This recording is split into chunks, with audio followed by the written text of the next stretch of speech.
北美王律明暗追踪。Hello， 大家好，我是北美王律，欢迎回到本频道。今天是2025年7月24号星期四，继续为大家带来关于台海局势和两岸关系的最新消息。今天这一集请您一定要看到最后，因为我们要深入的谈一场台湾民主的最大讽刺。您敢相信吗？那位曾经号称最敢骂、最草根的网红馆长陈之汉，现在呢却成了中共手上的统战工具人。这一切被成功大学教授李宗宪一语道破。自由最讽刺的悲剧就是他能养出背叛自由的人。这篇就是台湾媒体自由时报刚刚发表的最新报道，标题分析馆长成为威权的工具，李宗宪称正是自由最讽刺的悲剧。来源自由时报，发表时间2025年7月23号，也就是昨天刚刚发表的最新文章。在一起阅读这篇原文之前，我先大概提炼一下核心要点，并解读其背后的深刻含义。首先，我们来还原一下馆长的辩解时间线。不久前馆长高调的赴中国旅游，在直播中不断的称赞中国好干净、好安全、好幸福，大啖小笼包，打卡中共的红色遗址，仿佛回到了解放区。回到台湾之后他开始频频发言，台湾 96% 都是中国人，中共根本不想打我们，是你们在挑衅。这些说法跟小粉红的发言其实并没有什么两样了。最离谱的是，他竟然登上央视官媒，还被打了马赛克，变成了隐形的翅膀，自己还沾沾自喜地说14亿人看到我好光荣，好骄傲哦。我要问你一句，中共的央视会随便让一个外国人上节目吗？答案是，除非这个外国人说的话对他有利。成功大学教授李宗宪看不下去了，直接在脸书开呛。当一个原本代表草根声音的人逐渐成为威权的工具，这就是自由最讽刺的悲剧。您知道吗？馆长这样的人在中国是不可能存在的。刺青禁，脏话禁，直播开骂政府禁到你连呼吸都要经过审查。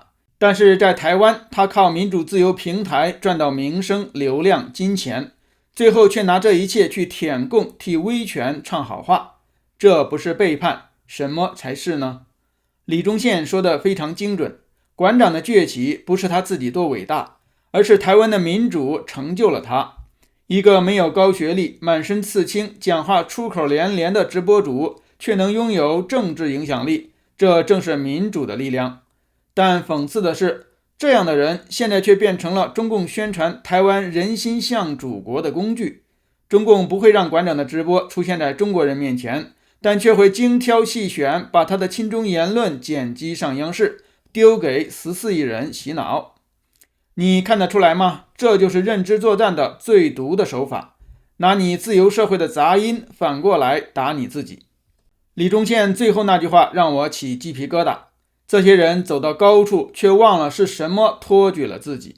没错，馆长以为是自己的特立独行、勇敢直言带来了成功，但他忘了这些在中国早就被晋升的言论，在台湾却被包容、被拥抱，这才是他能成功的真正原因。而现在呢，他却把这一切都踩在了脚下，只为了一点点流量、一点红色市场的利益。这不是堕落，这是背叛。我们不妨一起来看看台湾媒体自由时报刚刚发表的这篇报道原文，标题分析馆长成为威权的工具，李宗宪称正是自由最讽刺的悲剧。来源自由时报，发表时间2025年7月23号，也就是昨天刚刚发表的最新文章。开头配图馆长陈之汉资料照。即时新闻综合报道，网红馆长陈之汉日前赴中国旅游，花式赞叹中国不但荷包赚得满满，近日言论也受到中国认可，登上了央视官媒。近日，馆长在国民党活动上称台湾 96% 是中国人，对此成功大学教授李宗宪表示，当一个原本代表草根声音的人逐渐转向成为威权的工具，那正是自由最讽刺的悲剧。它不只成就了英雄，也可能养出叛徒。李忠宪在脸书 po 文表示，当一个原本代表草根声音的人逐渐转向成为威权的工具，那正是自由最讽刺的悲剧。它不只成就了英雄，也可能养出叛徒。贴完跟风百工百业挺罢免，看到馆长隐形的翅膀，真的非常感慨。一般而言，像我这样子一路顺利念第一志愿的学霸，会比较喜欢顺从体制，尤其威权会对自己带来好处。李忠宪指出，馆长现在成为朱立伦溺水的稻草，一位没有传统学历背景、以刺青与直白语言著称的人物，能够在台湾成为政治声量的中心，这不是他个人有多伟大，而是民主制度的包容造就了他。中国不允许馆长的脏话跟刺青出现在中国人民之前，因为这是一个独裁、专制、威权的国家。李忠宪继续指出，自由从来不是某个人的恩赐，而是一整个社会共同守护的成果。馆长的存在本身就是台湾民主的奇迹，一个在中国早就被晋升的人，却能在这片土地上大声疾呼，成为话题核心，还说726是一场要把全部台湾人变成中国人的革命。如果不是因为这样，他怎么有可能上到了中国的电视台呢？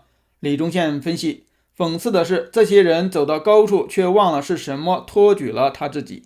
他们以为是自己的特立独行带来了成功，却忽略了这些不合时宜能够被容忍，甚至被拥抱，就是因为台湾愿意包容多元的价值与声音。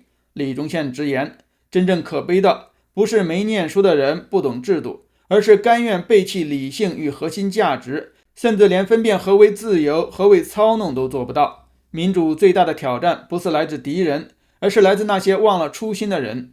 中国国民党、台湾民众党的那些人，不都也是这样吗？大罢免，大成功。好，以上就是台湾媒体《自由时报》昨天刚刚发表的关于自由养出叛徒，馆长成中共工具，李忠宪痛斥这是最讽刺的悲剧，这样一篇最新报道文章。我们今天不是单纯的骂馆长，而是要提醒每一位守护民主的人，最大的威胁不是敌人，而是自己人忘了初衷。李忠宪最后说得很重，民主最大的挑战来自于那些忘了初心的自己人。中国国民党、台湾民众党不也都是这样吗？726大罢免就是我们启动民主自我免疫系统的关键时刻。如果您也认为自由不该被出卖，台湾不能被统战，请您现在就订阅、按赞、留言。您怎么看馆长的辩解？您还愿意相信这样的人吗？留言告诉我，我们一起守住这片土地的良知与自由。感谢您的收看和订阅支持，我们下期节目再见。